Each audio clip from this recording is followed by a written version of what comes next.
Hello, everyone. It's Morphin Mania time. I am Captain Logan. And this is Jayson. It's me. And joining us as always, of course, is my illustrious co-host, DJ. Hello, everyone. DJ, I know you're excited for this evening. Oh, so excited. Actually, I know you're genuinely. I know you're stoked. I know you just you've been talking about this movie this whole time. Well, because, quick background, I watched this movie a ton as a kid, but then I decided that I didn't like it because it wasn't the show canon, and then I haven't watched it in a long time. So I'm excited to see how I feel about it this time. Have you not watched it since you boycotted it for not counting in the continuity? I don't know. I probably have, but it's been a while. It has been a while. I have said my piece on this movie. I've done a rewind. I did a commentary. Then Eric lost that commentary on a channel that flagged it for copyright. So we shot another one. And shortly after he moved here, so maybe even like a year in. So like it has not been that long ago since I did a commentary on this movie. And I don't have anything left to say. So you will hear me say some things I've said before. DJ and I did do a little bit of research this time, so there may be some new factoids that come up and stuff. Not that that's primarily what these are about. And of course, with Morphin Mania, this is primarily about us kicking back, relaxing, watching a movie, and saying whatever random stuff comes to mind. So this will be, once again, as unprofessional as we can make it. Yeah, DJ and I will talk about the helmets. Yeah, we'll talk about aesthetics because Cap doesn't care, except for Zed. I do care about Zed aesthetics. No, I have opinions, certainly, and it's Power Rangers, so, you know, the superficial stuff is more of what you're going to have to talk about in general. That's what makes it fun. Yeah, I guess. What will be interesting about this experiment is that we have the first two seasons so fresh because we just watched them. So it'll kind of be like getting right back into the time when this was released.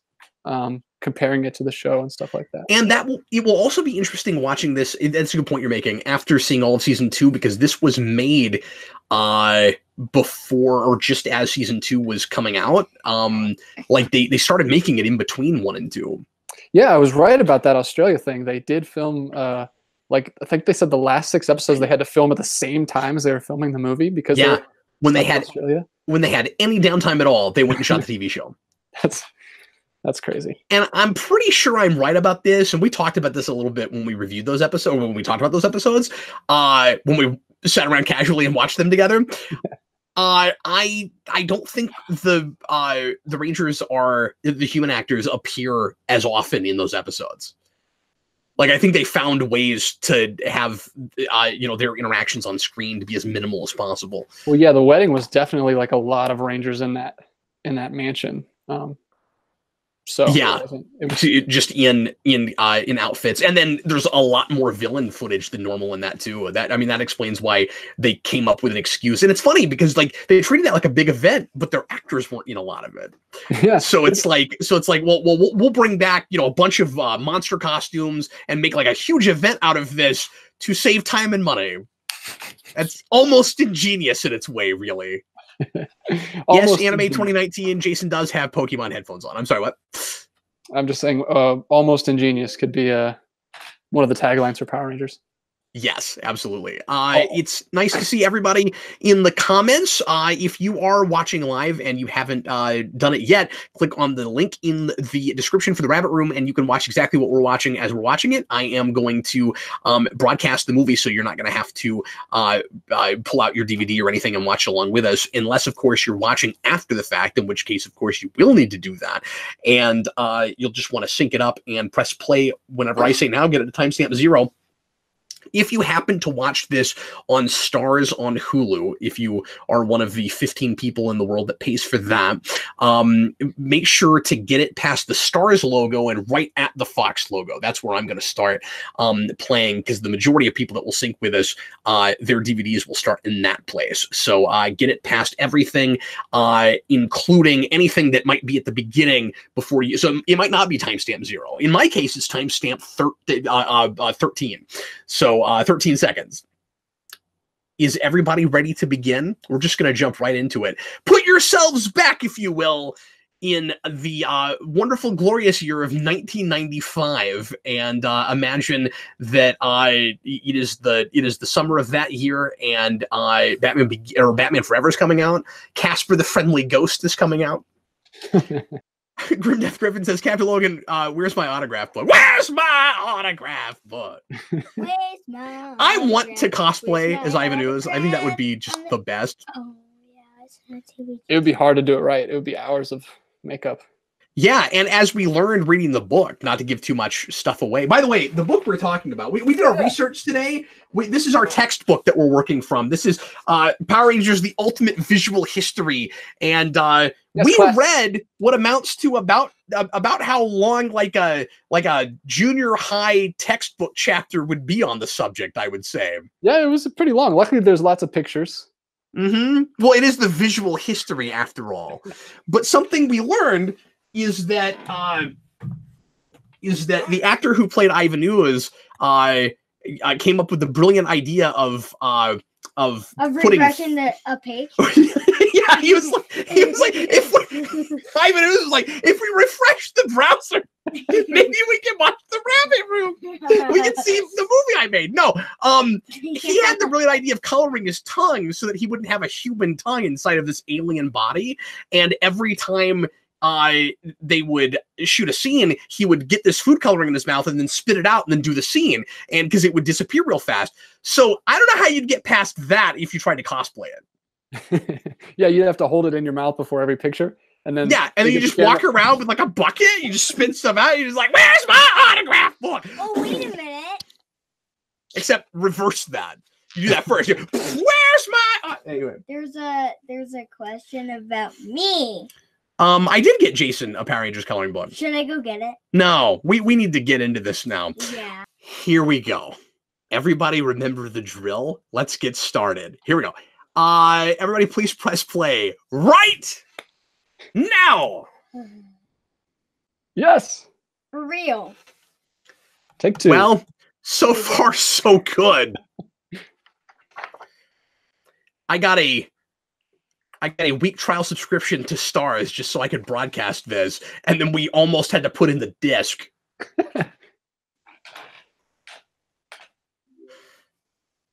Disney present. I mean, 20th. Well, that's weird, isn't it? Like Fox did the movie. Disney later owned the rights to Power Rangers. Now Disney owns Fox. Full circle. So you don't realize it when you first see this movie, but you're gonna see the woman whose voice this is later, because this is Dulcia's voice. Oh yeah. Oh really? Mm-hmm. Yeah, it's unmistakable because she's like, "Yes, a frog." Like the one you kiss. Like, yeah. So all the important words are in capital letters. Yeah, Zords. Vehicles. So it's all.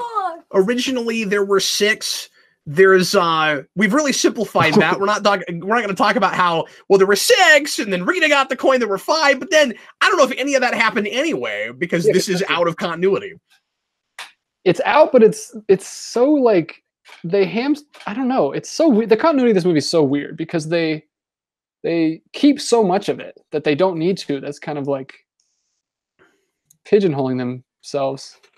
Yeah, but then it's weird the stuff they get rid of and replace anyway. Like there's no Squat and Babu. We put in that pig guy. We'll talk about that. Yeah. So yeah, it feels like a just slightly alternate reality. Very slightly. Because we want the Rangerverse. It's just slightly different. We want all the iconography that the kids recognize, but we also think we have to change little things here and there just to make it more cinematic, but then I don't know how some of that stuff makes it. Like, you could have just done a more cinematic looking Squat and Boo Boo, or just not had them at all. Yeah, I don't know. Why did that need a replacement? Well, this is a little more cinematic than ATVs and like surfing. Yeah, and it doesn't go on quite as long, but it can't, because at some point you have to land when you're skydiving. You know, you can't really do that forever. Well, I mean, you're the expert. Wait, that guy? Yes, well, as the expert in skydiving, which I did one time, strapped to a guy's back.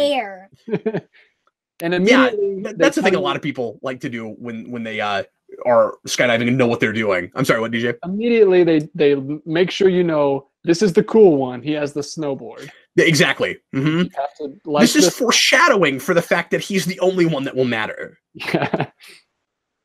And I would argue that the Rangers and that the characters in this are even more interchangeable than they are on the show.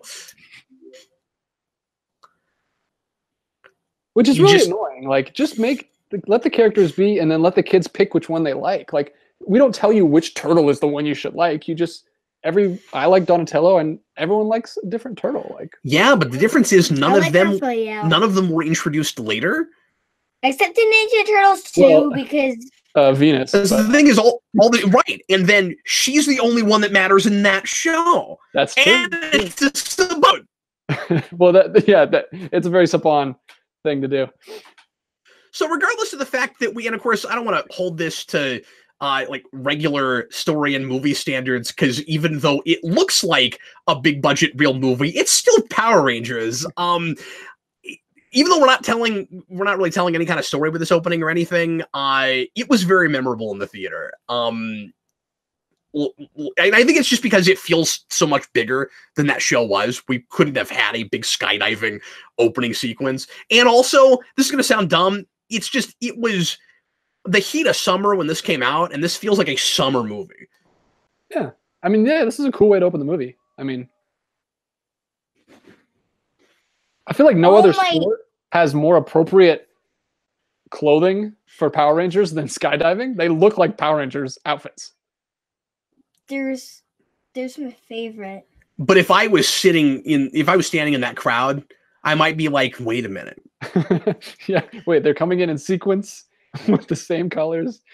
And yeah, they have the 6 colors that are the Power Rangers. The one that we know is supposed to be the one that's the cool one that everyone always talks about is the one that comes in last and is on a snowboard. The one with the best is the one with the snowboard. They all hit it. David says that's the financial district behind them.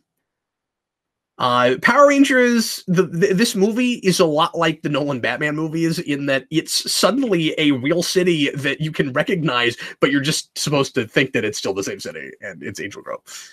But that is Sydney, Australia. When you went skydiving, did you have this song playing in your head the whole time?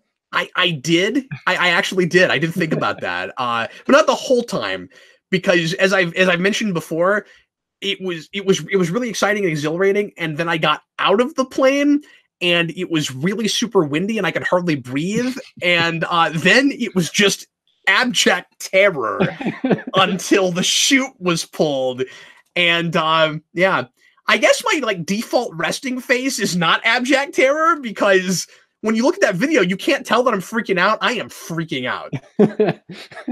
And then the chute gets pulled and then we're just dropping. I spent the whole time just recovering. I can breathe again. Yeah, I always think of this, because I watched this so young. I was like 3 when this came out. That song is always linked with that scene. So when it plays, I think it plays in the new Karate Kid at the end of the tournament. And I'm just thinking about this the whole time. I'm also so used to that version because of this movie that I can't deal with other covers. Like I've heard this 3 or 4 other times, like other versions of it. I can't deal with it. Yeah, it is a different version in Karate Kid or Kung Fu Kid. Yes. Yes. No, somebody told, because of this movie, somebody told me that song was in that. It was in that movie, but I've still never seen that. Oh yeah. But when I hear it on the radio and stuff, I'm like, it's not the right version. So that's really in line with Bulk and Skull. They would be stupid enough to just say they can do something even though they're not. They do it all episodes of two seasons we've watched is just them thinking they can automatically do everything and then failing. Yeah, no, you're absolutely right. So that is in that formula. They've nailed that. Now, the thing to keep in mind, and maybe this was not true in '95, these days, most companies that you can go skydiving with will not let you first time out go yourself. You have to go tandem, and you have to go tandem frequently and a certain number of times before you're allowed to start jumping yourself. You get like a notebook or like a punch card thing, and I would have had to have kept going before I would have been allowed to do that. You got to jump tandem quite a bit. And also, not making fun of his size or weight or anything, but I don't think Bulk would have been allowed to jump. Oh, wow. I don't know if I'm right about that, but I think he would be big enough they wouldn't have let him jump.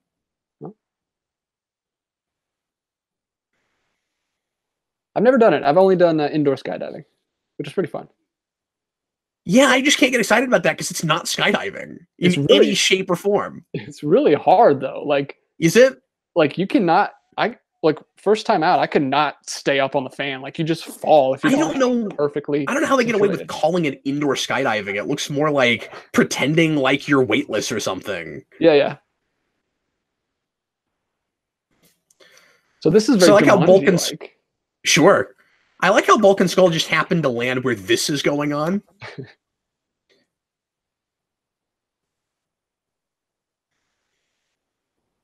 Real construction site, we learned. Yep. Real abandoned construction site. Yeah, that's really cool. Like they got to a certain place and then they ran out of money and they quit building. So who knows what's there now? Maybe it still looks like this. So is it weird? We'll find out later that the Rangers trapped him in this egg. Is it weird that they like decorated it to look like him and then trapped him in it? Boy, that's a really good point. It looks like an evil thing. It doesn't look like something the Rangers. Well, it's just the Power Rangers had a great production designer who just wanted to do a really cool looking thing with it. The production designer of this movie is the guy who designed Fury Road of all things. Wow. He's come a long way. Alpha sounds weird. You tell him, Jason. Command center looks weird. It is cool that they kept that design, but they built something.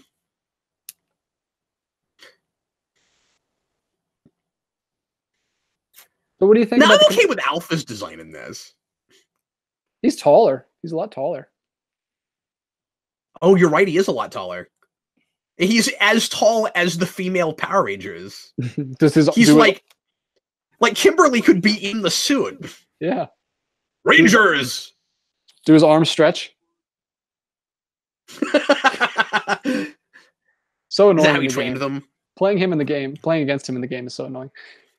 DJ's talking about the phone game for everybody that doesn't know what we're talking about. The movie Alpha is really annoying. Not this. Jeffrey says that Zordon is milky. Yeah, he's a little pasty. When you do that close up, he looks weird. He's got kind of like an Odo thing going on. He's old. And it looks like, well, he's legendary and thousands of years old. He looks like he put like powdered donut all over his face. Oh, they're doing the Star Wars transition thing. Very Star Wars influence. A lot on Star Wars. Yes, they were looking at Star Wars a lot. Yeah, Zordon, a different voice than the actor. I didn't know that until I read about that. Yeah, which is weird.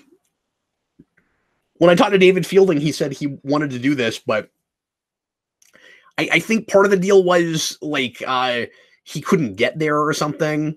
Like he had to go to Australia and he wasn't going to go. I forget what exactly the deal was, but he was bummed out that he wasn't in this. So Zed's voice is a little tweaked. It's way tweaked. They're trying to make him sound scarier, which is commendable since they take his teeth away later in the series, but he's everything about him's wrong. Unlike the stage show, he looks better straight on than he does in side profile. I never knew that his brain moved around. Do you see that? Oh, that's actually really cool. No, I didn't realize that. Somehow I never noticed that. His face is so elongated. I don't like the weird rib cage thing. He's got a different rib cage. I don't like that either. Everybody looks weird. Cinematographic, his brain's moving because it's awesome. It should have done that in the show. That's okay. That's the one thing I will really give this. Yeah, is it a visual effect or is there something under there actually bumping up and down? It must be. No, it's probably a practical effect. And as you read, most of the stuff in this is practical. Yeah, except for the stuff that's obviously not, and we'll get to that. Yeah, that's grossly not practical. Motor mouth. I always like that. You know what? I think I have more of a problem with his face than anything, and it's just because it's so elongated. I don't know why, but like I'm more okay with it now than I ever have been. Like the more I'm looking at it, I'm like, okay, I see what you're doing. It's kind of venomy. Yeah. Which is funny because you love Venom and you love Zed, but when you put it together, yeah, it just doesn't quite work. But yeah, they dropped his voice by like a third. it's so deep. Yeah. Yeah, it's Super Shredder. Rita. So we should say right up front, everything about Ivan Ooze is amazing. Everything. He's fantastic. It's so good. I would have done anything for him to be a series-long villain. Yeah, if you're going to just immediately can all the villains that we love, at least we have a great villain to replace him. Yeah, that is the saving grace of this movie, right? Because I mean, I remember being in the theater as a kid being a little bit conflicted about that, where I'm like, oh, I'm not going to get Zed this whole movie, but this guy's awesome. Back Studio says, Ivan just did my battle cry. $2 super chat. Thanks, man.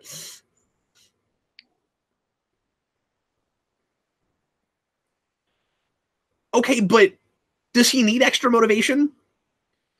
Zed's like, okay, Ivan, I want you to destroy the Rangers. Didn't they put him there? Yeah, like, doesn't he have... Does he not know that Ivan is like their sworn nemesis? Yeah. So he's got, you know, he would already have this big revenge motive. I also think it's weird that there's no discussion from Rita. Again, this is out of continuity, so maybe this isn't true in this slightly off-kilter universe. But the same thing happened to him that happened to her. Yeah. Like, it's the same thing as the dumpster for thousands of years. I like this line. But the delivery. Teenagers. The reason we learned as we read our textbook on this, the reason that he is as much fun in this as he is because they let him do whatever he wanted to, and he just went to the nines. It was just like, okay, I'm gonna do, I'm gonna be as over the top and cartoony as I can be, and I just love that he had no shame. Like, he's great, and I didn't realize that what is that actor's name? I didn't realize Freeman. Yeah, I didn't realize that he was the director's first choice. Paul Freeman. Yeah, that's cool. He was the first choice. That's who they always wanted. I love how he's just messing with them right here. Like he's. There's no reason he had to do that. That's only there to tell the audience that he can shapeshift. Yeah. Oh, it's so good. I love how dismissive and just like whatever nonchalant he is. You know, like he's got way more attitude than our teenagers with attitude. He's like, allow me to introduce myself. Like, you deserve to know anything about me. I'm a galactically feared, globally reviled. Man, I remember all of this. I watched this. Oh yeah. Kid. Good one, Kimberly. Mr. Raisinhead. Cinematographic says acting. Yeah, but that's the thing is, this is a real actor. Yeah, he was in Raiders of the Lost Ark. Well, and he did a lot of stage stuff before that. That was cool. I like that effect. Where it just zaps. So we've talked about this before. He obviously was looking, and I always thought that this was more the script, but maybe it was also a lot of him, since those look like they just said, do whatever with this crazy makeup you're wearing. But I always thought he was looking at Freddy Krueger. And when I saw this in the theater, I thought he was Robert Englund.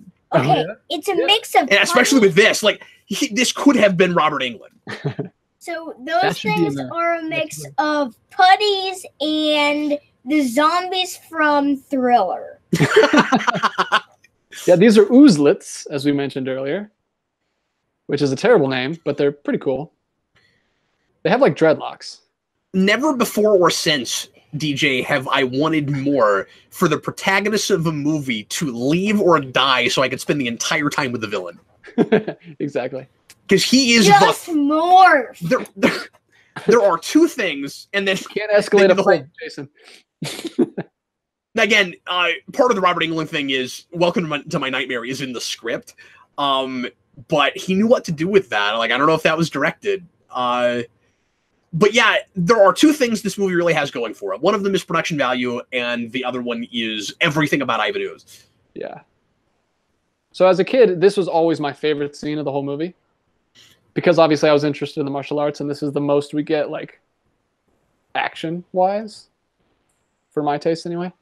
Yeah, there's some stuff in the ninja suits later that's okay. Mm-hmm. Yeah, but I always like the actors. I always like seeing the actors actually do it. when I was a kid. But at least some of that, there are places where you can tell it's them because you can see their eyes. Mm-hmm. And of course, some of this is still going to be their stunt doubles. Yeah. Okay, can't deal with the sound effects. Yeah, no, that always drove me nuts. So we should talk about them adding the one-liners because it's already started. Adam said, "Do you ever play kick the can and then kick the can at him?" That's not something they do in the show as much. I guess they felt they needed it for the movie. Well, they did say that what was her name, Orson, who wrote the script, she wanted to add a bunch of that kind of stuff to make it more. Yeah, and that's why Ivan Ooze is jokey. Because apparently Ivan Ooze came from a script that wasn't jokey. Yeah, and they mixed it, and they had to do a rewrite of him. So this is interesting. We shoot the actual. They don't do the regular order. Well, we shoot the Zord call actually in the scene that we're in, which is interesting. The morphers are different. They're like full color. Wait, White Tiger. Yeah. What are you confused about? It's White Tiger. He doesn't say that in the original song. They're just straight up Zord calls. So there you go, Jayson. We can complain about Kimberly's weird head. Yeah. So what's weird about Kimberly's head? Just look at it. It's look like at it. Square. Well, and look at like the weird things. Like the. Yay for seeing the command center at different times of day. That sky was really cool looking. So what do you think about the command center? I love it. I love it. I've always, now some of that is just nostalgia. I've always really liked it a lot. Tell me if you agree with this, DJ. This feels like the precursor for the set for the bridge on Space. I can see that, especially the railings and the platform. Like they're looking right now at what Star Trek's doing in Next Generation, and then Space is looking at Voyager real hard, and this feels very Star Trek. See, if he did have those extender arms, maybe he would have had a chance. But yeah, he could have fought him really well. He trained the Power Rangers after all. So you can only get into the command center unless you have a power coin, or you can get through the cracks. Yeah. Like you'd think that there would be some kind of security against that. Like if I were Zordon, I would use some of my power to have like a force field around the command center, especially if I knew something was trying to get through the door. Maybe turn on some shields or something. Why is he the Rita? It's an egg instead of a dumpster. Yeah. And Zordon's the one who sent him into space, in the sewer. No, that's true. He pretty much is just a more competent Rita Repulsive.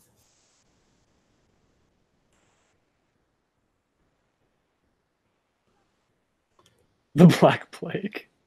This is a great list, by the way. Yeah, and then it's going to be the Brady Bunch reunion. Now, my question is, how does he know about any of that stuff? Was he able to like perceive things while he was in the egg? Okay. This is Green Ranger. If that's true, then the Rangers are really inhumane if they like left him conscious while he was sitting there for 10,000 years. They just gave him a TV, and get something to do. He has a viewing globe. They gave him there used to be 2 viewing globes. They gave one to him. But see, that's also real consistent with the show, where any magical beings can conveniently know and be able to see anything you want them to, that they're not actually, present for. I always felt really bad for Billy as a kid right there. I don't know why. Because he's like freaked out and then it was just nothing. Man, that looks like Michael Myers right there. That's terrifying. I mean, I'm not going to go that far, but sure. DJ is putting himself back in the place and time. He's trying to be a kid again, watching this. Oh my God, it's so scary. Jayson, are you scared? I'm your age right now. No, I'm not. I'm not scared. I'm just, the light is great. So yeah, we should talk about them getting their own weapons and abilities.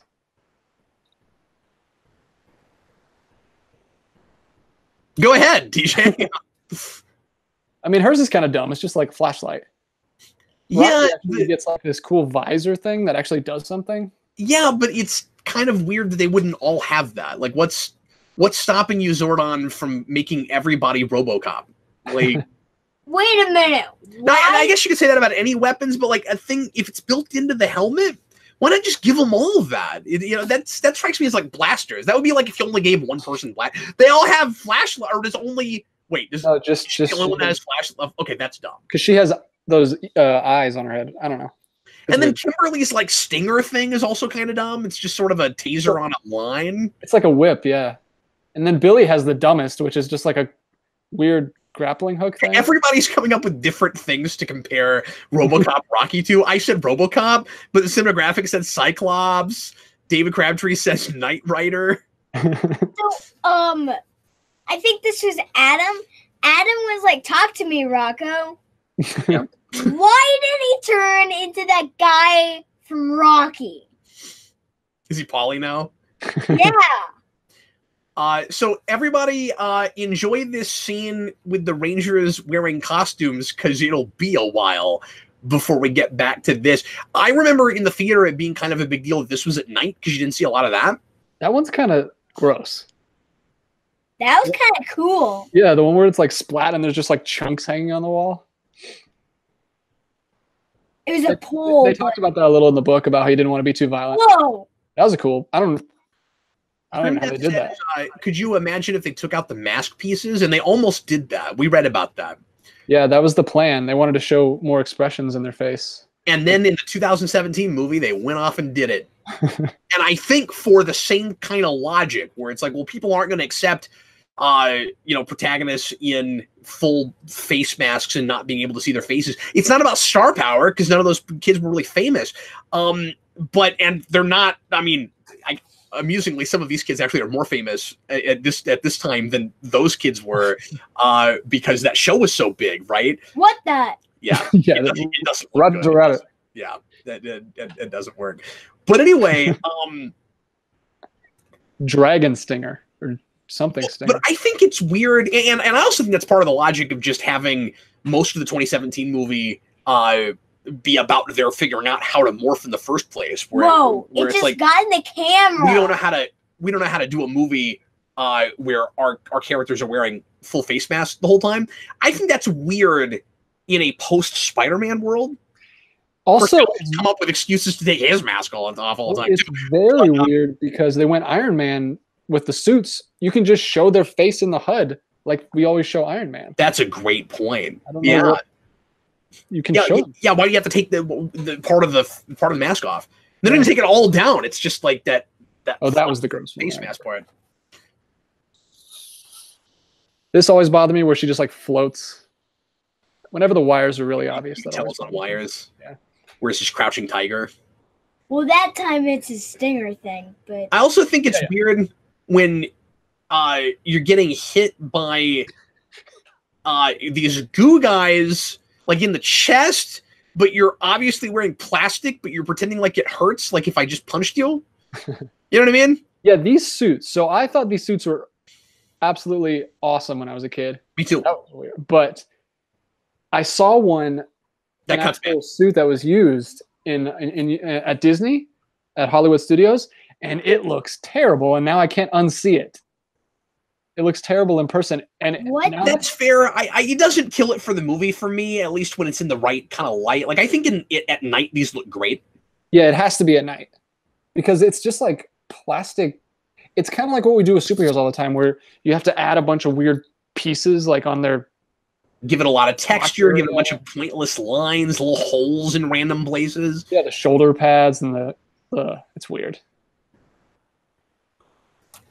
But yeah, they look good. I'm almost positive that's why they shot this at night, because it would not have looked great. When I was a kid, I thought these suits were 1,000 times cooler than the TV show, and I think a lot of it was just, oh, cool, it's not spandex. Like the armor thing. Back then was real novel, and I liked the way the light hit them. They just looked real sleek. And then the thing that the big thing that they have over, I know I keep comparing these, the big thing those suits have over the 2017 suits is they're toyetic. They look better as action figures than they do in this movie, and they made them with the figures, they made them look real glossy, and that's how I always remember it in the movie. But that's not really what they look like here. Yeah, they look a lot more like foam rubbery. Yeah, they've got this real metallic look to them with the action figures. It's great. David says, I hate holes in random places. So this is the biggest, arguably maybe, DJ, the biggest departure from the show, that Zordon, if you bust up his tube, he's physically present. Yeah. I don't know what's going on here. It's very Kryptonian. Yes. That's just what I was going to say. Yeah, he's Jor-El, and he's laying in a bed of crystals, which looks real comfortable. Well, he looks like an engineer from Prometheus. He does, doesn't he? Yeah. He looks exactly like him. Sure, yelling at him will help. I know, he's right there. Why are you screaming at him? I'm not in a tube anymore. There's nothing blocking the sound now.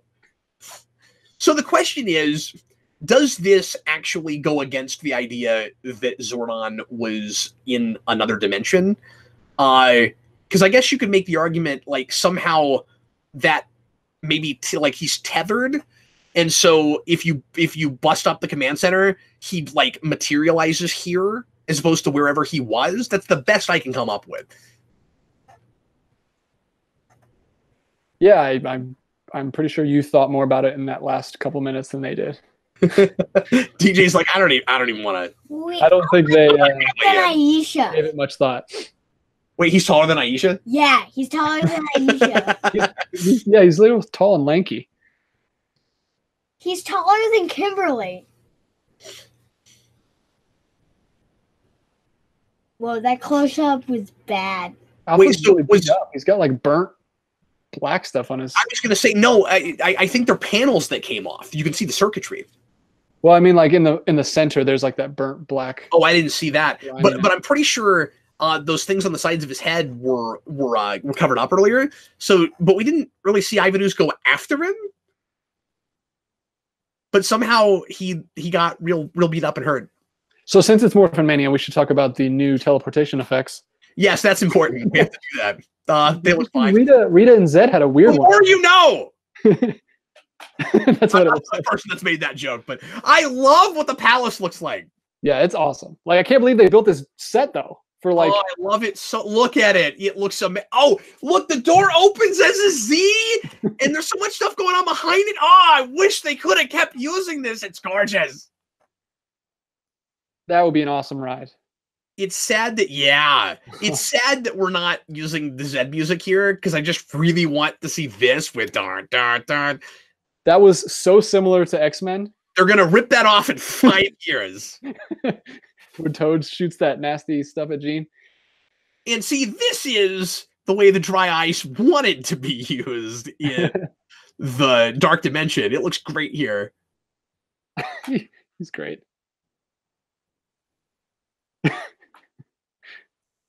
Like, wouldn't it be great if we had these two at each other's throats? And he calls himself the Boogeyman. Like, no, he's just Freddy Krueger. Sorry, what? Wouldn't it be great if we had Zed and had these two guys at each other's throats the whole movie instead of just taking out Zed immediately? Oh, it would have been wonderful if you had like a 3-pronged war. Yeah, because Zed's the straight man at this point. Before he's been. Oh yeah, I remember this. That's also a very Freddy Krueger thing to do. It's like a crappy like $2 snow globe from a gas station. It's not even like a nice full snow globe. It's like a half. They don't deserve that. With like a plastic bottom. Yeah. Goldar is awful. Yeah, he looks like plastic. He doesn't. Yeah. It's like matte plastic. It's not shiny. Like, I can gripe about Zed's design because it's different, but like they tried to make something that was more cinematic worthy. Goldar looks worse here than he does in the show. Yeah, you could use Quality-wise, as far as the outfit goes, I can't say Zed looks worse than the show. I don't like it in some ways as well. Goldar looks cheaper. I don't understand that because the pig guy doesn't look that bad. He looks like he's wearing metal stuff. Kind of. Goldar, although is also like Zed, and that's a design that there's really no reason to mess with. And they didn't do too much to Rita.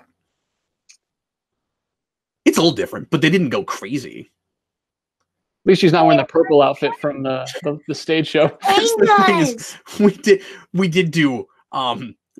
did just watch another thing that used different suits for those characters. That was the worst thing ever, except for the balloon. So yeah, Jayson, here they're Tengu warriors. So he made them from ooze in this. Yeah, but they don't have ooze powers like his ooze minions. Why would you do that? Wouldn't it be more helpful to have beings that could shapeshift? Yeah. Why would you want like crows?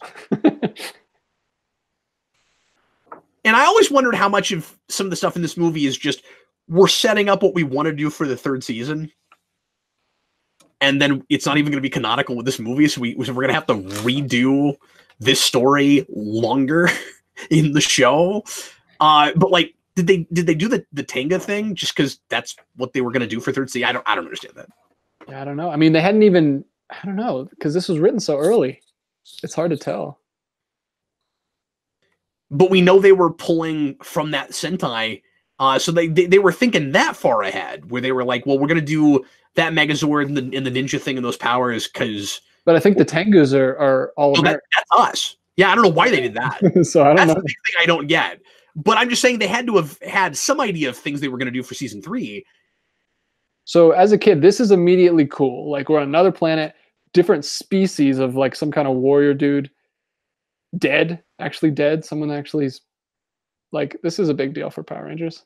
It doesn't go anywhere, but this is a cool way to set it. Yeah, and then Dulcia says like, so many have perished trying to get to the great power. But all 6 of you will make it. From my snow globe point earlier, David Crabtree says, but Freddy Krueger would then crush the snow globe. That's true. Bag Studios, $2 super chat. That's a good question. Do you think Ivan Ooze will be part of the Hasbro reboot? No, because from everything we've read so far, well, he could show up, sure. From everything we've heard so far, it's not going to be a reboot. They're actually going to make a sequel to that movie. That's what we've been told so far. We'll see if that's what actually happens. DJ, it is in vogue to go to things people are familiar with and things that have worked in the past. Yeah. So I don't think Ivan Ooze is off the table. I don't either. I think that's a great point. Everybody knows Ivan Ooze. That's the one thing you can remember from this movie. Look at how intricate the work on the costume is. I never noticed all that stuff going on in his arms. Yeah, this is a nice high quality version that we're looking at. But like, look at all the lines and stuff and all the textures on that costume. In some ways, it's like Shinzon before Shinzon. It's weird. Yes, Tom Hardy is Ivan Ooze. Let's do that. He'd probably love it. He would Venom it up, Eddie Brock it up. I think Tom Hardy could play this part. That's not what I would want, though. I would want another like big Shakespearean actor. Yeah. You would want ideally Patrick Stewart, a younger Patrick Stewart. A younger Patrick Stewart would have been great for this role. I don't think he's perfect. I'm trying to think. There's got to be McAvoy. Well, that's my go-to for everything. McAvoy would be amazing. But it needs to be somebody a little bit older, right? Like it needs to be like somebody in their 50s, probably. Yeah, maybe. 40. I mean, he got all that makeup on. You can't really tell anyway. No, but I mean, like, he's clearly a middle-aged guy. Yeah. Well, I mean, he's been locked up for 10,000 years. I mean, the actor. Not that you can't go your own way with it, do something different, but teenage Ivan Ooze. Teenage Ivy Ooze. Sounds like me.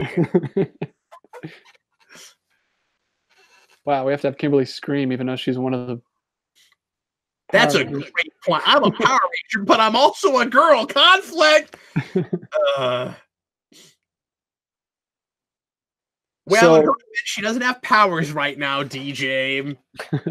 So the way that the Tangas fly in this is amazing. They have like this giant crane rig with like 10 of them up there at once, and they're like 500 feet in the air. It's really cool. Yeah, they couldn't CG this at the time, and so it looks better than some things that do CG that kind of thing. Dad.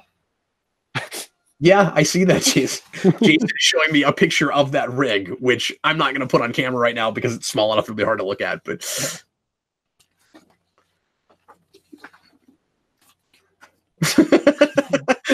Bill, you know what happens to a toad when it gets struck? Ah!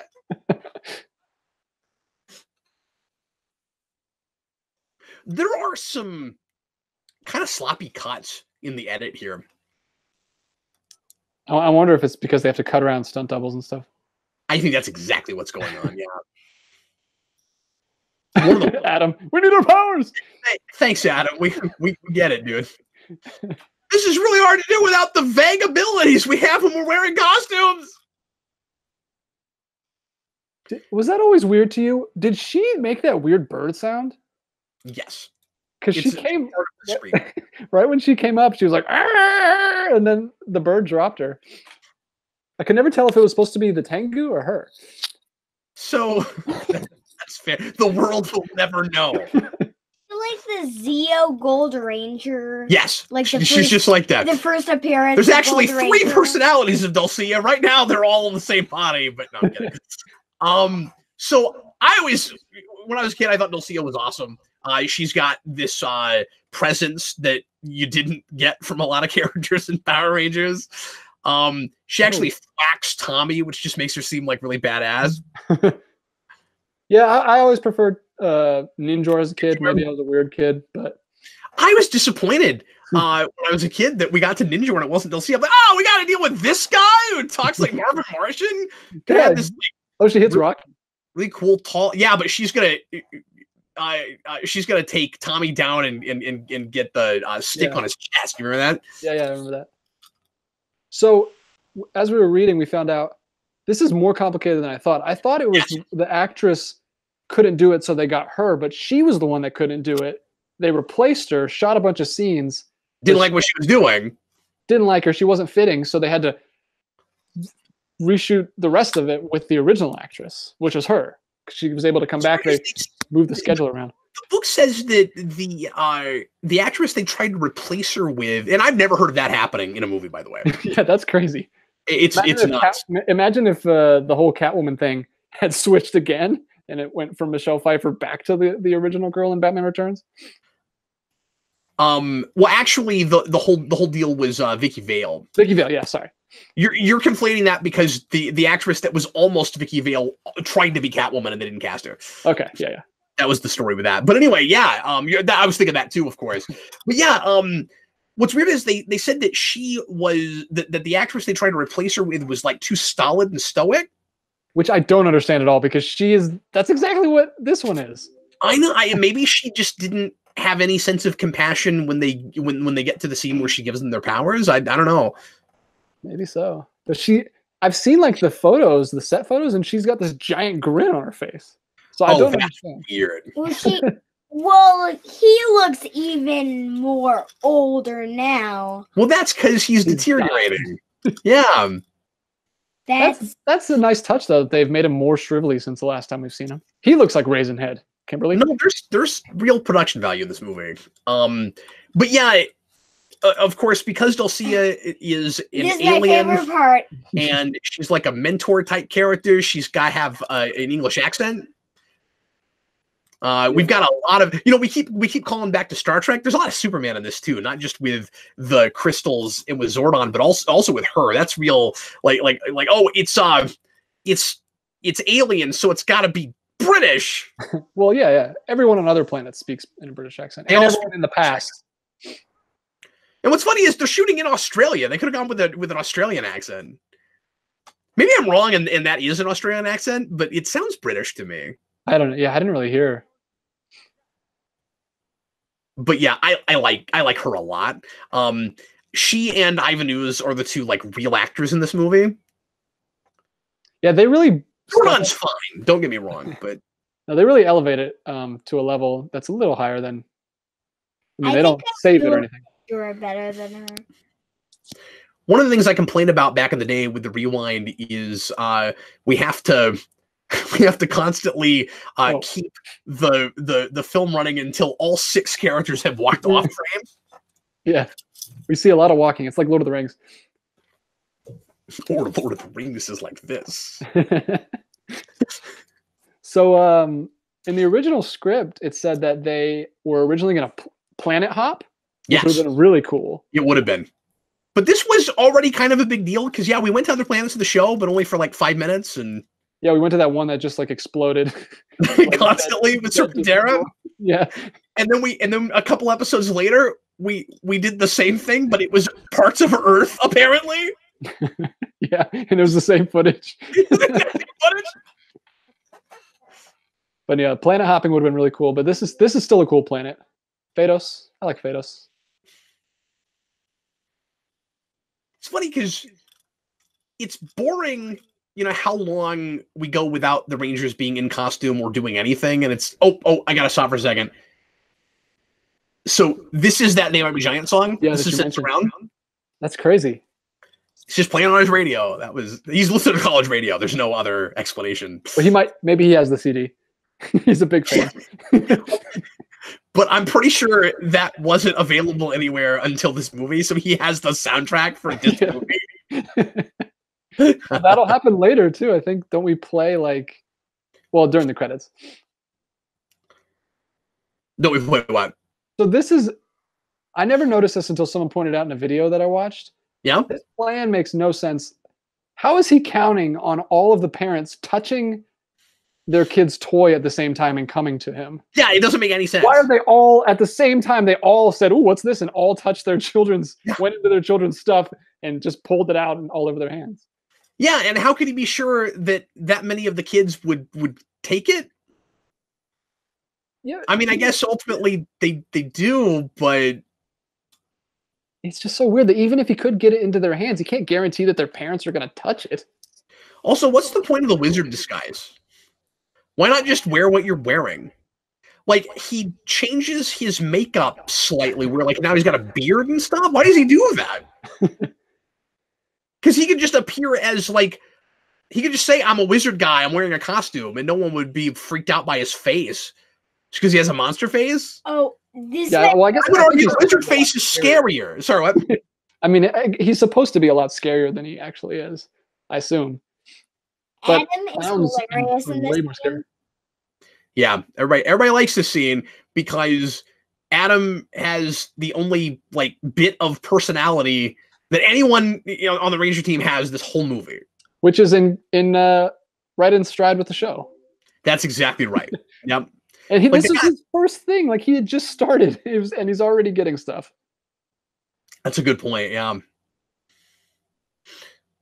I don't know why they immediately just gravitated towards him. You'd think Tommy would get.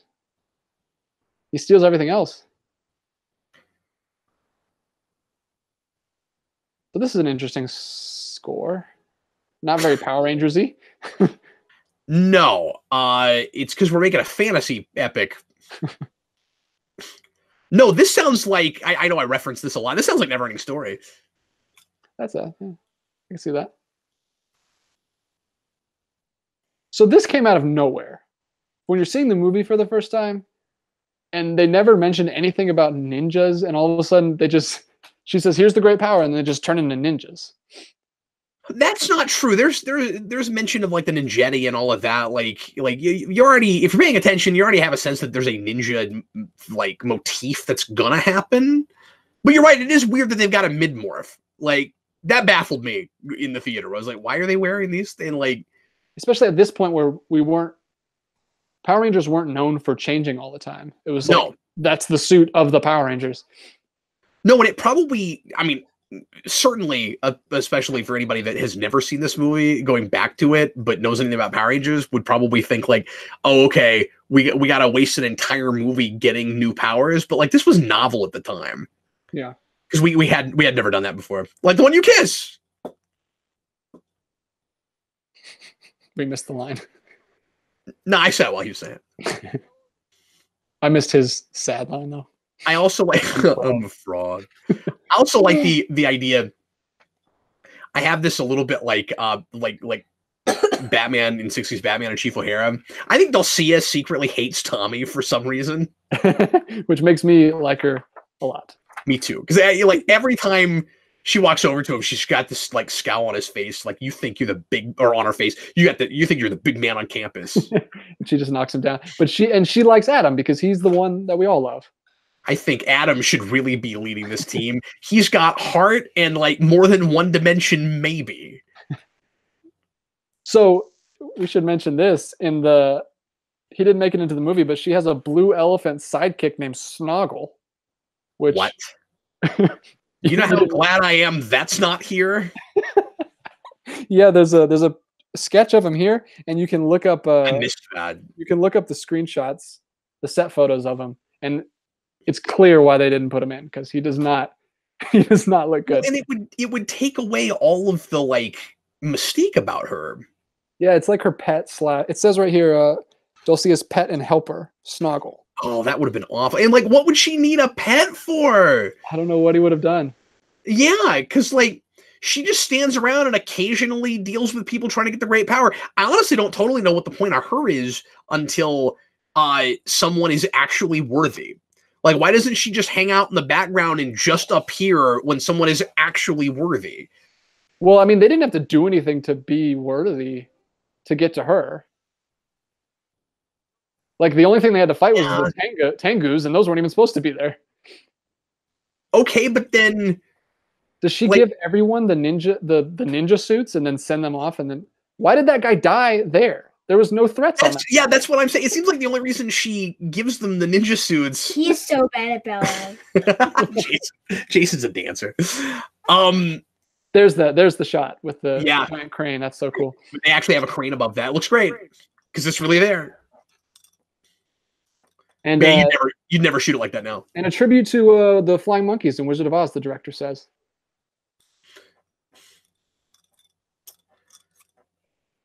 Jayson, oh, I'm sorry. Go ahead. No, I was just gonna say I don't know why that guy died on that planet because there was no threats there. Well, the only reason she even gives them the time of day is because because they mentioned Zordon. Mm-hmm.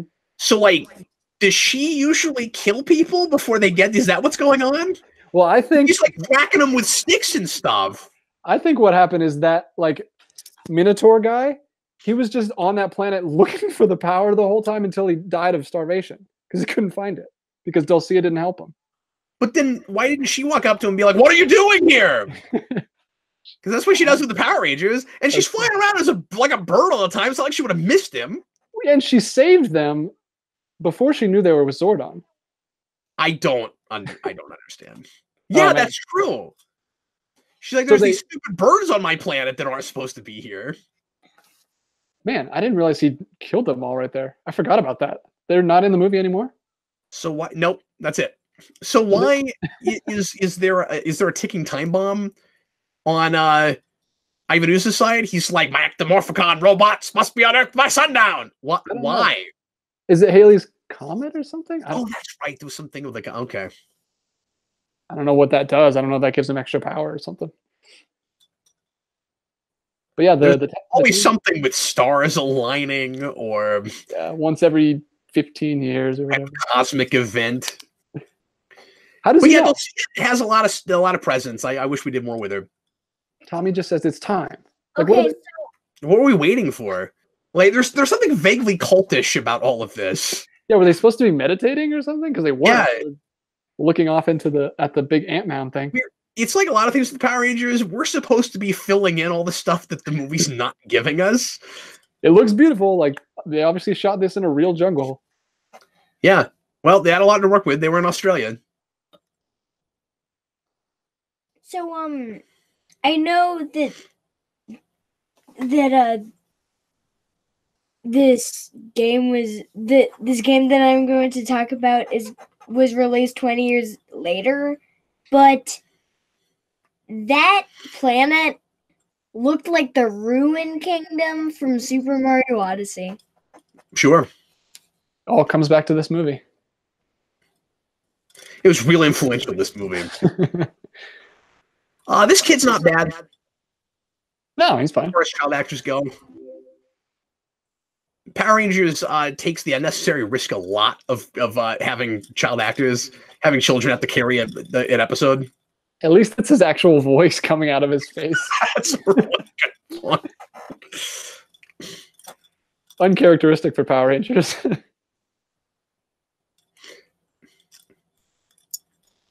So the most upsetting thing that I read in this chapter was that the writer of the script wanted to introduce conflict between the Rangers, and Saban told him that they could not. Yes.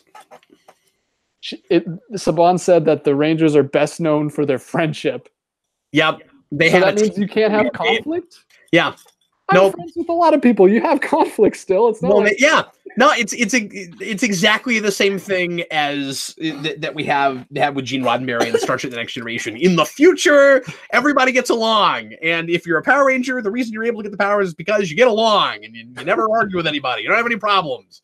At least there's a conceit where it's like everybody. This is just these 6 people never have conflict. They're just perfect. And what that ends up doing, I mean, I still think even if you had that mandate, you could come up with a way to separate your characters more and give them different character traits and make them different people. How does that look like a graveyard? It's like a dinosaur graveyard. That's why it's graveyard. It's not actually, with graves. Oh, and we're about to actually get the Jurassic Park. And then he says Jurassic Park. But this came out like 2 years. I guess it was 2 years. I was going to say it's right after that. That must have been thrown in at a later time. Which is interesting because Jurassic Park, I've always thought, has a lot to do with why Power Rangers is so popular. Because dinosaurs were just huge. So this was smart. This is cool that they did an actual giant puppet here instead of what they do at the end. What the? Yeah, that's a great point, Grimdeath. I always felt that way too. If Zordon's time really is running out, stop with the walking montages. Like, we got a ticking time bomb. Zordon's in trouble. And Tommy's like, let's sit around and look at the beautiful matte painting behind. Yeah, why were they standing there?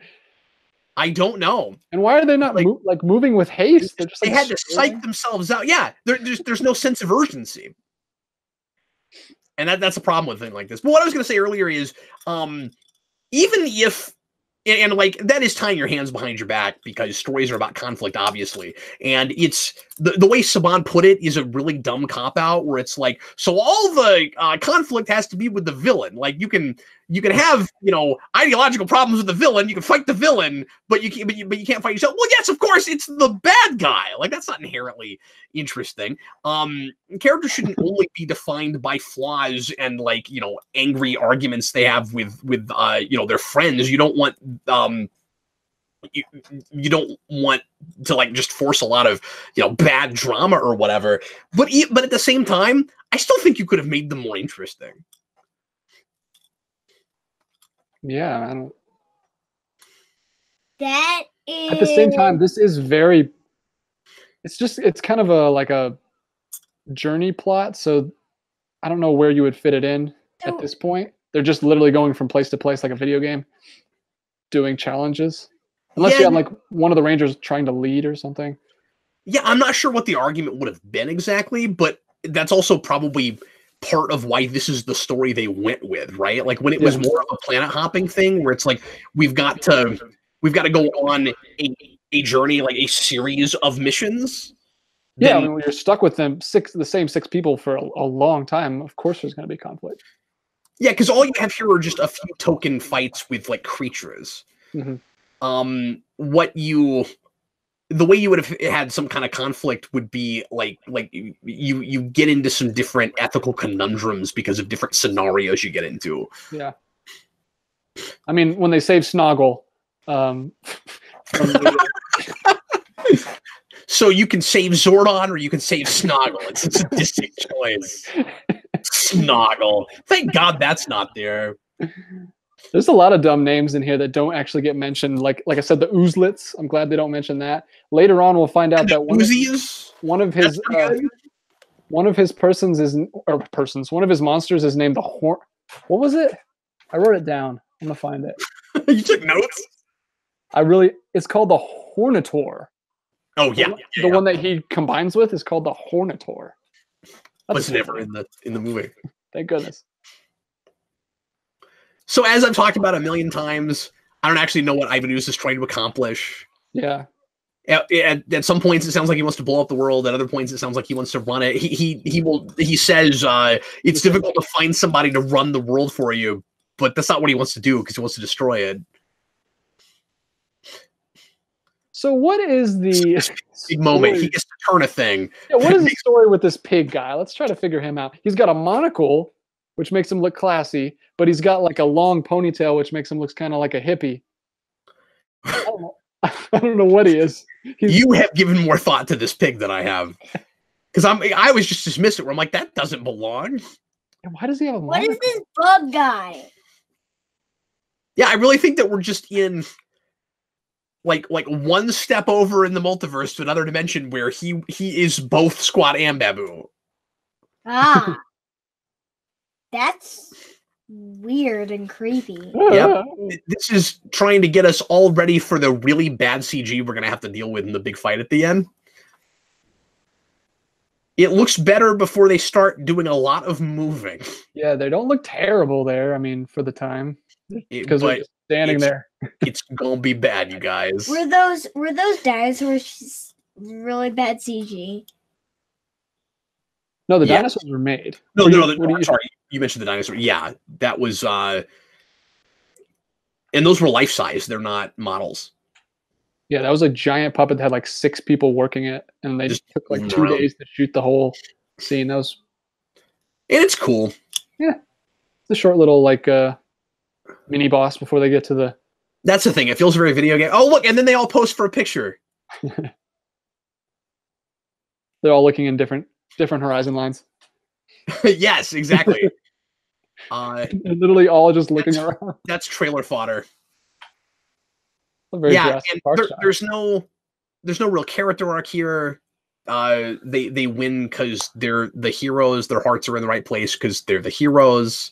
That's why they're worthy of the bet. They win and get the power because they're supposed to. And again, I don't mean to put this on a different level as the show, except some of the writers that were pitching scripts wanted it to be a real movie. And it's really sad that Saban didn't allow that. Mm-hmm. And that's why Roger Ebert didn't give it and gave it half a star. Didn't get it and gave it half a star. Well, could you imagine being his age and not have seen any of the show? No, you have no idea what you were looking at. This would be the worst. Yeah. This is a good Power Rangers movie, or it's a good like big budget Power Rangers episode. It's a terrible movie. It's not a good movie. Kimberly's very screamy in this, and you see all the potential. Like the production. Again, I've said this before, but the production values are here, and they've got some major powerhouses in the technical side working on this. Yeah, the prosthetics look great. The costuming, they got the same stunt double. Jeff Pruitt from the show was able to be the same stunt coordinator, and he said he got the same stunt doubles for the actors because he wanted to keep the movements consistent, which is really cool that they went through all that trouble. But I don't know if you can tell. Yeah. And then they said they had a whole Japanese stunt team that did the tangas because they had. The book said they had flying experience. What does that mean? I don't know. I like flying kicks or something. I don't know. Oh, maybe wire work. Yeah, probably. That's probably what that means. That felt like a shorthand that I don't know because I'm not in the business. Yeah. That's either shorthand or ignorant writing, but I think it's shorthand. Hope so. It read like they knew what they were talking about, but I did not. So this is a really cool set. I like this set. It's a good place to shoot a fight scene. There's an actual waterfall that empties to a tank, which is cool. Yeah, they built this on the studio's biggest soundstage in Australia.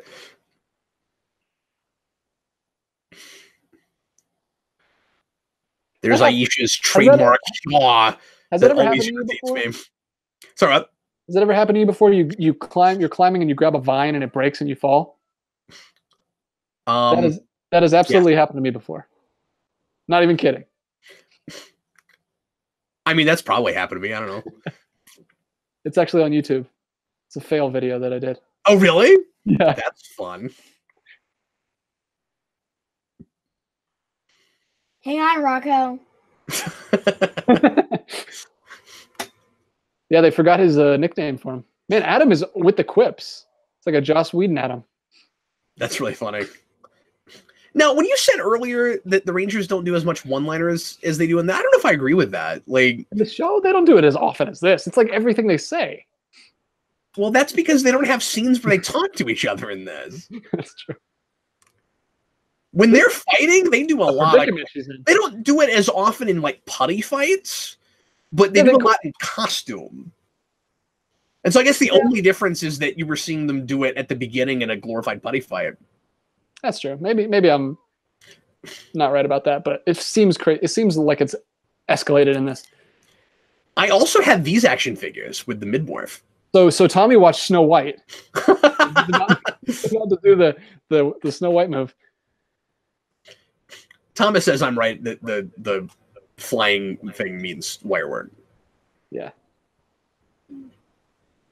So they just like brutally just like demolish these guys. Well, they're monsters. They're used to killing monsters. Yeah, they're actually kind of surprised they didn't explode. Yeah, they don't blow up and like disintegrate though. These ones are just like dead. Yeah, they do look like undead creatures. These are creepier than your average Power Ranger thing. And you know, somebody earlier said, who's this movie for? I think that is a somewhat fair question. I asked that question more with the 2017 movie, but with this, yeah, that's nuts. And it looks as good as it could back then. Yeah. I don't know if I've ever seen that look better, really. Like, how can you do that? Have you ever seen someone get split in half? Like, for the most part, this is appealing to exactly the audience with the TV show and is not that far off, especially, you know, in its storytelling sensibilities or lack thereof. But there are places where it seems like it's trying to be a little bit more hard-edged. And it's like, okay, are you trying to give a little something morsel to the adults in the audience? Or is it, as I suspect, just that it's watered down from what would have been a more sophisticated movie in the first place? Yeah. I mean, I loved it when I was a kid. It's not too far off from the show.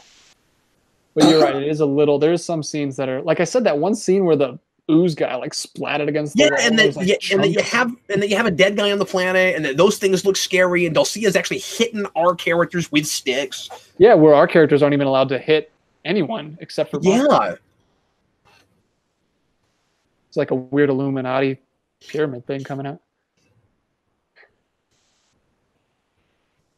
I just think in 95, a couple, this is going to sound kind of hyperbolic, but in 95, only a couple of years after the show started, there was especially this being out of continuity and being able to do anything it wanted to without affecting the show, it had the chance of proving that this mythology could be used with a sophisticated story like I've been waiting for 25 years.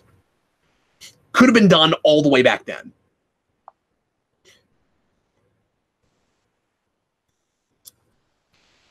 Could have been done, DJ. It could have, and it seems like some of the script writers wanted to go that way, but they were trying. Yeah. Now I don't know how I feel about Ivan Ooze being like super dead serious, like the initial script that he was in, because this was apparently a conglomeration of two different scripts, and the first guy like joked him up, but I like him funny. Like I think you can do both. Like he'd be scary and funny. Mm-hmm. Well, like you, well, I was going to make a reference too, but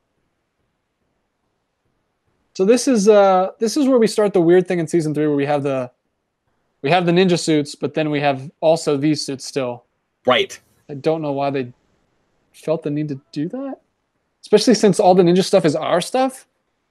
So like, why didn't they just keep the same suits if they were going to keep them anyway? I love the ninja suits. I'm glad they did it that way, but I don't know why we still need.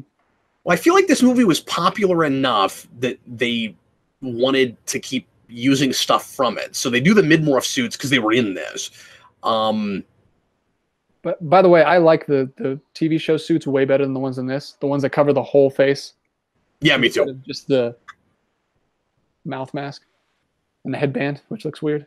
Oh, you mean you like the ones that cover the whole face better? I like them a lot better. Oh, I don't. I like these ones better. Interesting. The headband just looks weird to me. I like the full ninja mask. It's like that's wrapped. fair. I think some of it is probably, again, kind of a nostalgia thing, just what I saw first. Because when season 3 started, I was like, "Oh, that looks weird. Why are we doing that?" Okay. Well, I love that it's not just a thing that you could put on. Like it's like wrapped around your head. Like it wouldn't be just something you could just pop on. So they actually have to morph into it. Hey DJ, it was really nice of Fox to let us watch this movie early. I can't wait until the effects are done. It's like a X-Men Origins type thing. Did you watch that, by the way? The leaked version of X-Men Origins? I didn't.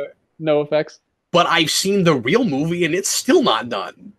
That's true. Oh, look, it's the more you know, but backwards. I like Ivan Ooze's theme a lot. I like that Goldar's just I like that he keeps Goldar hanging out with them. Like, everybody likes Goldar. Goldar hangs out with Rita. He goes with Zed. Ivan Ooze tolerates him. If you're really good, I'll replace those wings with ones that shapeshift.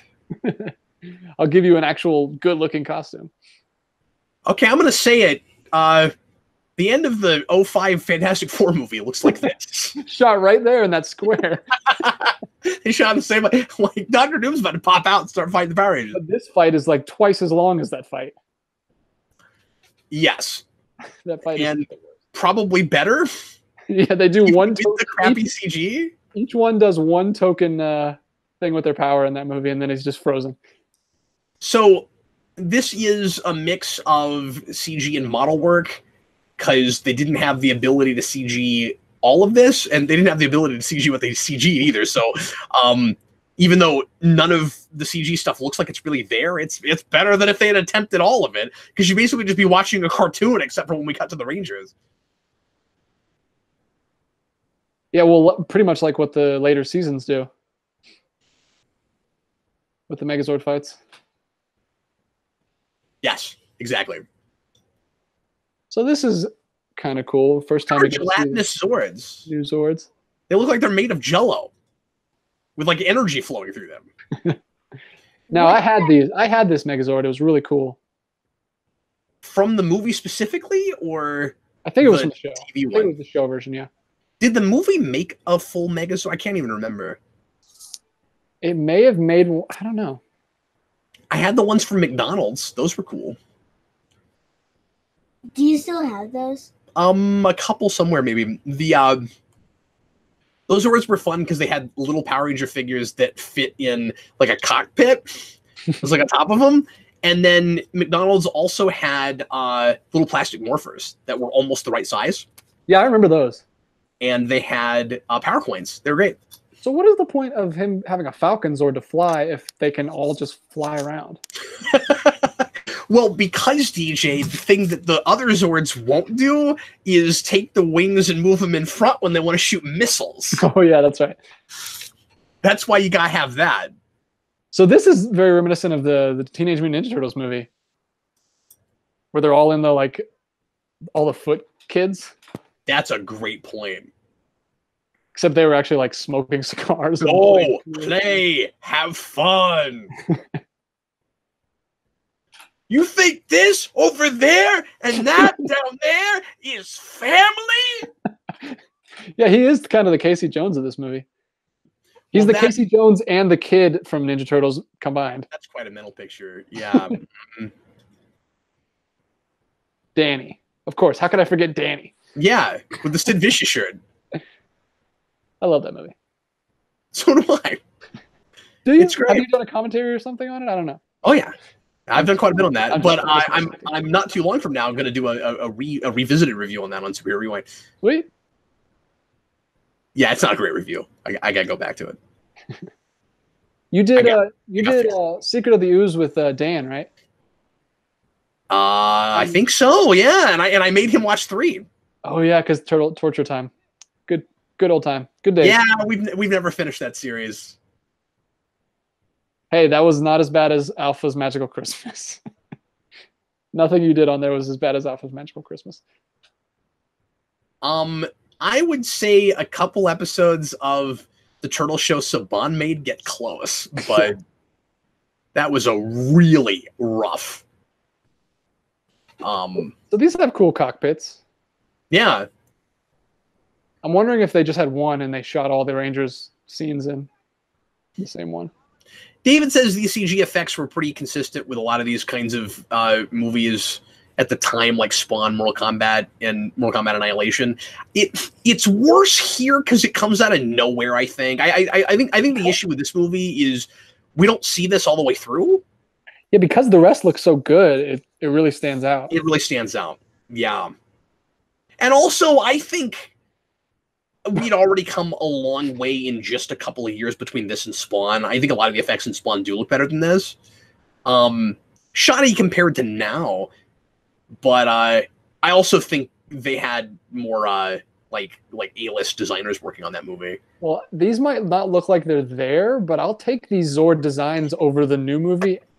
Oh yeah, they look horrible in the new movie. They don't even move. They're just like, I don't know what they were thinking. It's maybe. I don't know. Some folks are going to complain that we're comparing this with that movie as much as we are, but yeah, what are you going to do?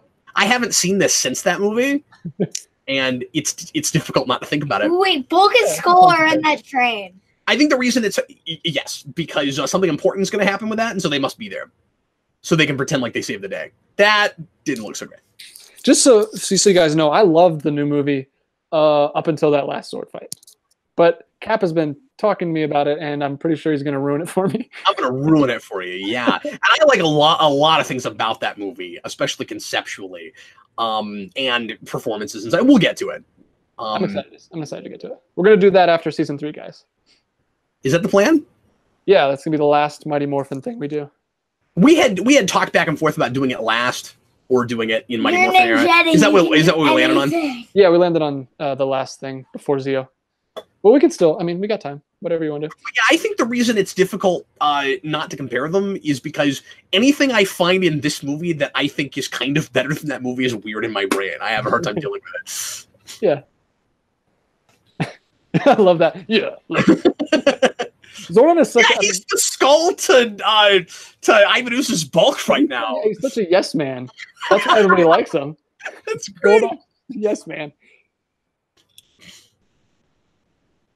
I'm surprised you haven't lost your grip yet. You've been holding on to that thing like for the last 10 minutes. Oh, here comes the cavalry, because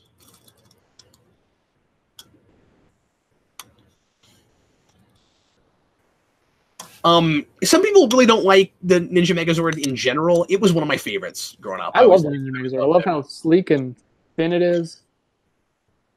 But yeah, I love everything about the Alien Rangers aesthetic, and that's my favorite. What's your favorite? Shogun Megazord. Shogun's great.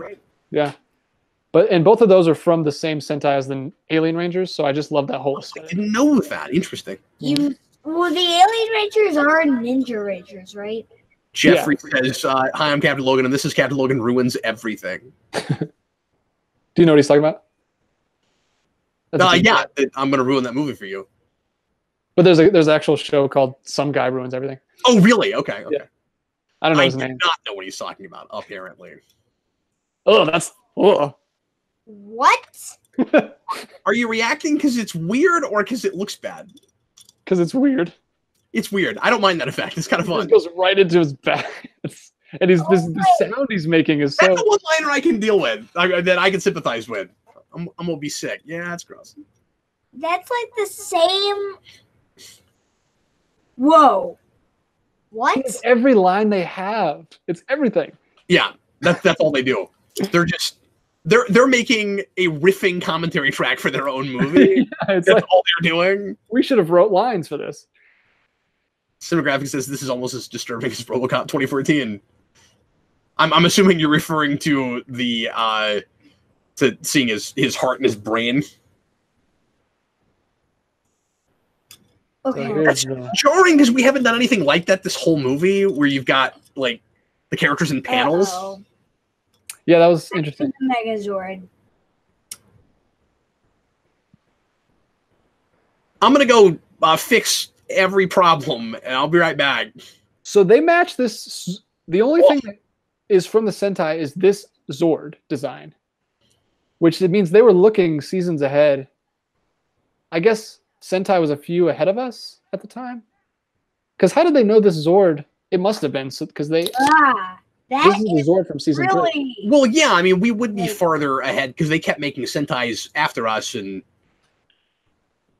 Okay, that looks like a video game. Like that villain. And you mean like N64 era or PS1? Yeah, polygon stuff. PS1 and GameCube. Yeah. Similar graphics says Plastic Megazord, Jayson 2019. Again, with some Jello thrown in for good measure. But this is a Superman fan. Yeah. We can't. Just why are we both here? I don't know. There should be a button one of us presses to turn the other one off because he's like walkie-talkies. That would be the funniest way to record a commentary. That's just like Superman. I know, right? Beep, beep, DJ, stop the Morse code button, okay? I'm not doing this commentary Morse code. Beep, beep, beep, beep. Wow, Morse code commentary. That's I know the numbers of Morse code, and I know how to say hi. Maybe Geekvolution shouldn't go past 10 years if they're resorting to Morse code commentaries. So this is a cool cockpit too. I like it. That says, "We get it, Tommy. You're cool." Yeah, where is he? Why is he always not like? Why couldn't he come? Worse. What are you saying? Because it was weird. It did that comic panel thing, and they said, "Let's put it together." All 6 of them were there. They all came together except Tommy. Yeah, because he said, "I got to go save these people on this monorail." Oh, that's right. He could have said the monorail. Yeah, and he's like, he goes, "I'll complete the docking sequence later." Okay. And then he shows up just as they're all about to die, and then something about him just docking fixes everything. Does it like add power? I also complain about that in the rewind. Yeah, I get that's the only thing I can figure. That just makes the Megazord Superman. Leap to our doom. Hail Lord Zed. Hail Lord Zed. DJ, I gotta say, the last time I saw this movie was like the worst viewing experience I've ever had with this. This is might be one of the best viewing experiences. Yeah, this is really fun. I don't know why I'm really enjoying this, but I think some of it is because I can't help but look at it with the same standards I do with regular Power Ranger episodes because we've been doing nothing but watching that, doing Morphin Mania. That like, you know, it's like watching the Spawn movie after reading a bunch of Spawn comics. Oh no, this is okay. Yeah, you just get desensitized. That's exactly right. Like if Roger Ebert had been forced to sit down and watch season 1 for 5 days. Yeah, the poor man just needed to do Morphin Mania. Yeah, and then that movie would have gotten at least 1 star.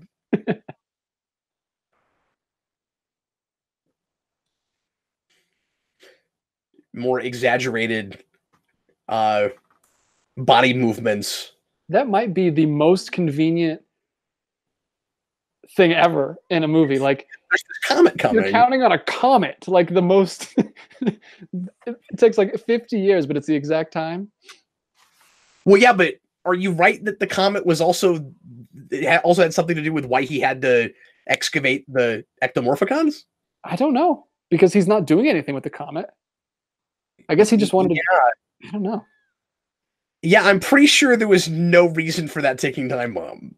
So I want someone to make this Flash game where you just have to like spray the hose to keep the people from going off.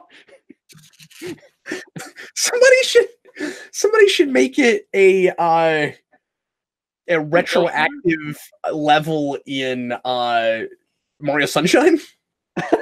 Yes. Mario takes flood. He's like.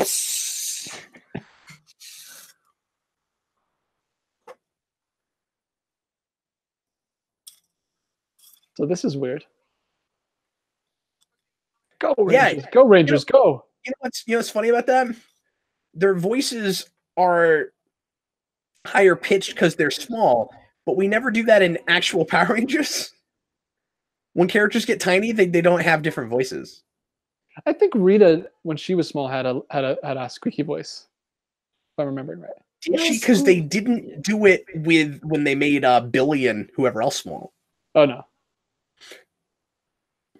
Ah! Oh no, we're being attacked by a PS1 game. This is the worst fight ever, by the way. They're just like hugging. Yeah. What is he doing? Break it up. What is he doing to them? Like just squeezing them to death? Why are they breaking? And of course, it's ended with a knee to the groin. Of all things. Which I don't want to belabor this, but his ooze is in a robot, so I don't know why that would affect him more than hitting him in any other place. Why is the emergency button just with like a kick? Yeah, I don't know. Yeah, that's the emergency button. It also makes an awooga sound.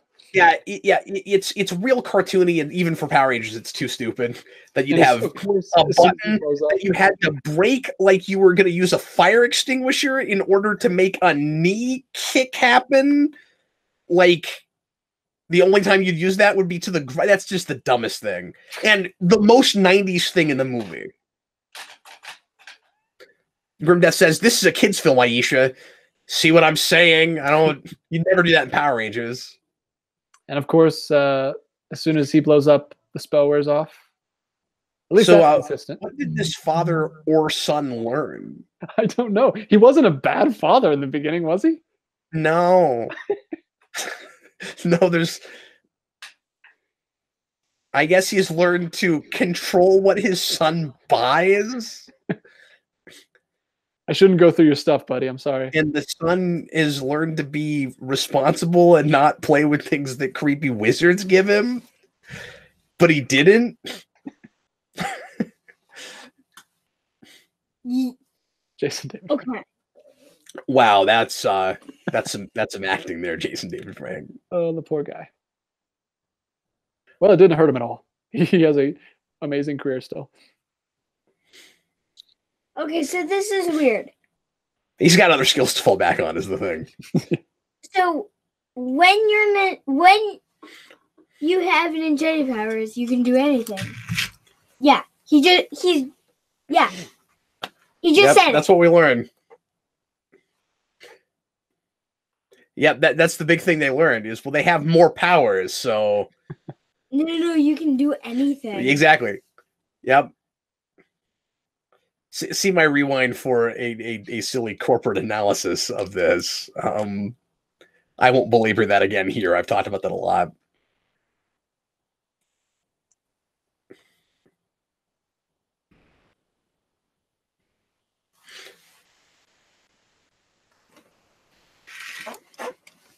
And now it's time for lots of reverse footage.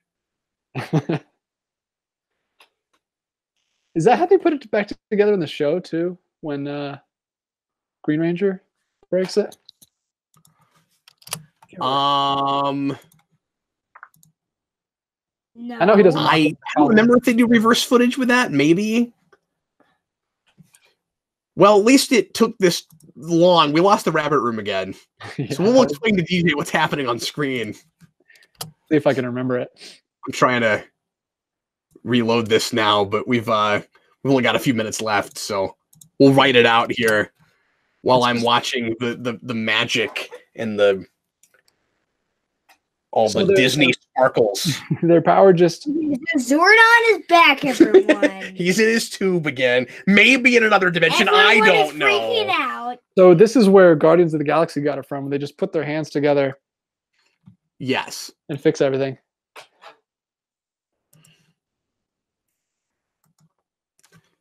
And Zordon's just affectionately like, "I love you, Rangers. You're the best. We have a great bond. You won because you've got powers I sent you after. Power of friendship. I've got the power." Yeah, I remember that. Distinction of being in this and Bruce Almighty. Once I had to do a dance to that song. Thomas wants to know if they found a Krispy Kreme. No, actually, they found a redressed McDonald's. Yeah, and that's Ernie's juice bar in this, yeah. Yeah. Except I never knew if it was really supposed to be Ernie's juice bar or not, because Ernie's not there. I never thought it was Ernie's Juice Bar when I was a kid. I thought it was just like a restaurant or something. I think that book might be making up stuff. Because yeah, it doesn't even look like it. It's like a outdoor Applebee's looking place. So Fred Kelman, I never remember what his last name was. He's like, I'm gonna be the Silver Ranger. No, I'm gonna be the Gold Ranger. And both of those later will be a thing. Yeah, I love the Silver Rangers. Gold Ranger now twice. I don't know if there have been more than one Silver Ranger, but there have been 2 Gold Rangers. There's a lot of Rangers that are silver, but they're not called the Silver Ranger. There's at least one actual legit Silver Ranger, though, right? Wait, like the Mercury Ranger from Operation Overtime. And then there's the one from Megaforce. Silver Ranger. There's a Silver Ranger in space. Yes. That's actually called the Silver Ranger. Yes. Oh yeah, is that right? Yeah, I see. Okay. Zane is cool. He's actually. We'll talk about it later.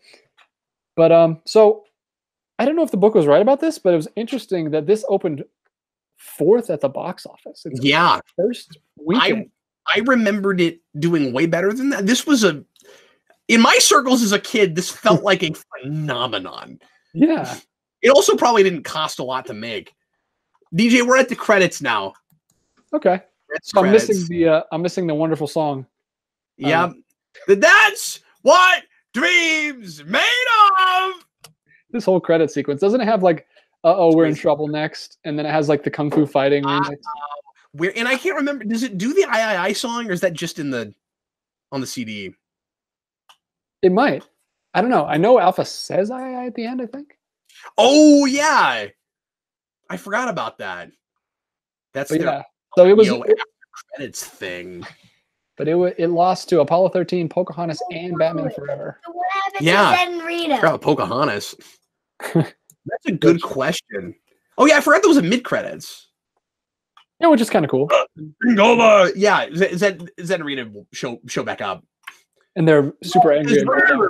Remember, it's Power Rangers, so the magic spell is always broken when you destroy the bad guy.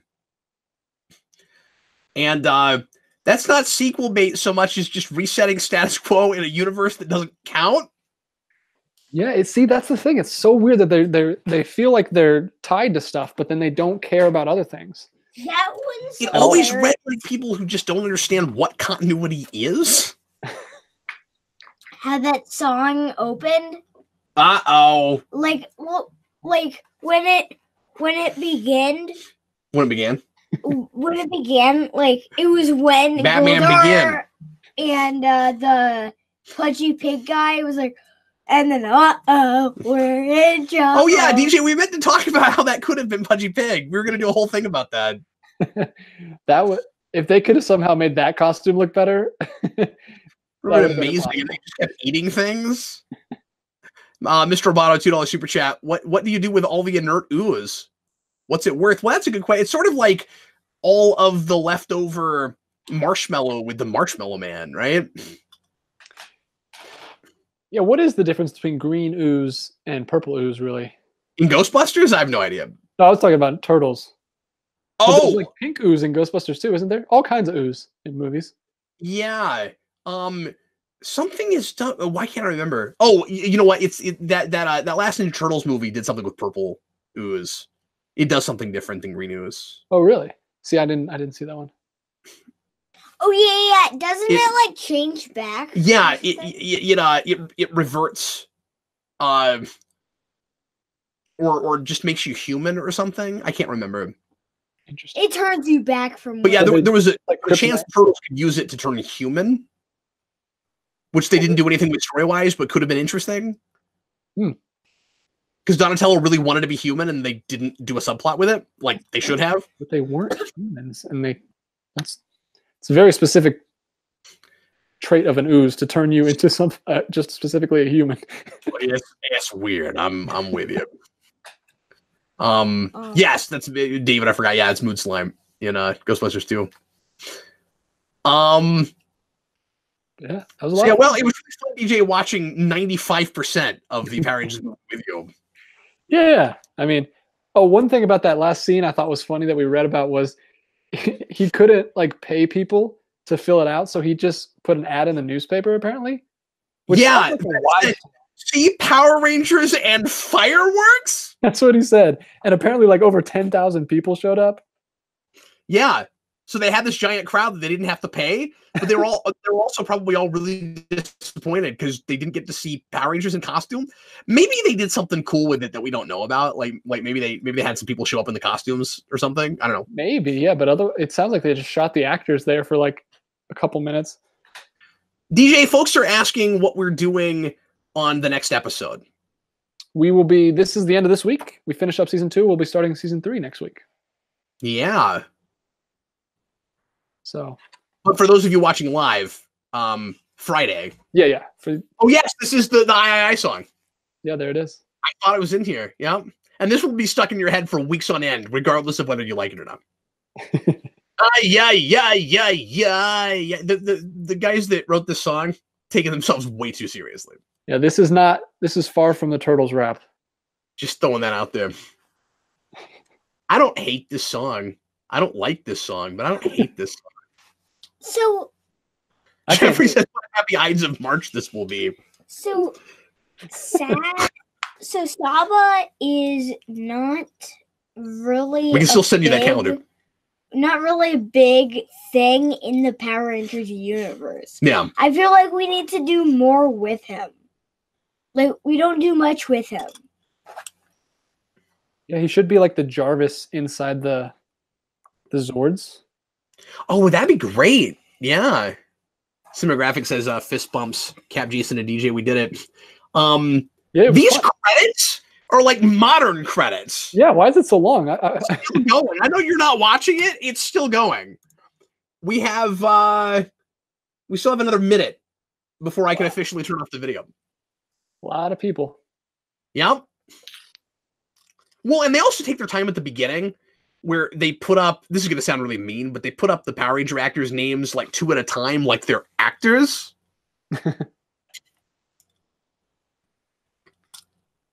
Like, it's not a Star Trek movie, you guys. Like, they take it very seriously, even all the way to the credits. But yeah, that I couldn't remember for sure if that was the Red Hot Chili Peppers version of Higher Ground or not. But yeah, I had never heard the original because of this movie, and then when I finally heard it, I was like, oh, they made I like their version way better. Yeah, I don't think I have heard the original. It's a good song. I've got the power.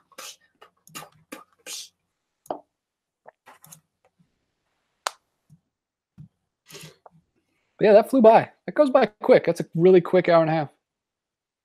Oh, hey DJ, you can watch the last like 30 seconds of the credits. Oh, it's back on? Back on. Yay! Yeah, there it is. Got the I going on. So yeah.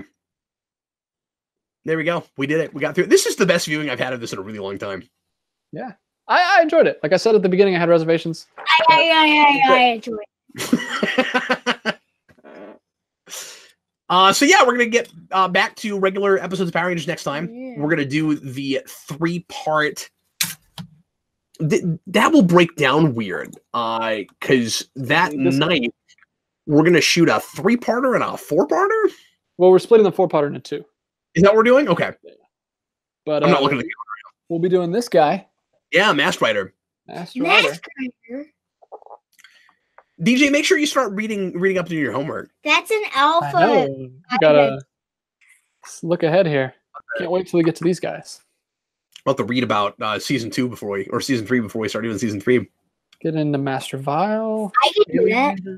And yeah. I can tell you all about season 3. Well, thanks a lot for watching, everybody. We sure appreciate it. If you're watching live, we'll see you again on Friday. If you want to pop back in and watch some Power Rangers with us, and you'll get to see already the first half of the TV show adaptation of the movie, which introduces my favorite Mighty Morphin henchman, Rita Revolto. Oh yeah. Speaking of, here he is. This must be a Japanese picture though, because he has a guitar. Yeah, he never has that here. He's got a really cool design. I've always really liked him. He's got grenades on his belt. He does, yeah. Well, anyway, thanks again for watching, folks. Hope you enjoyed it, and we'll see you again next time. Jayson, did you have fun? Yeah. I'm Captain Logan. This was Jayson. This was me. And there's DJ. Hey, guys. Bye, everybody. See you later. Thanks for joining us.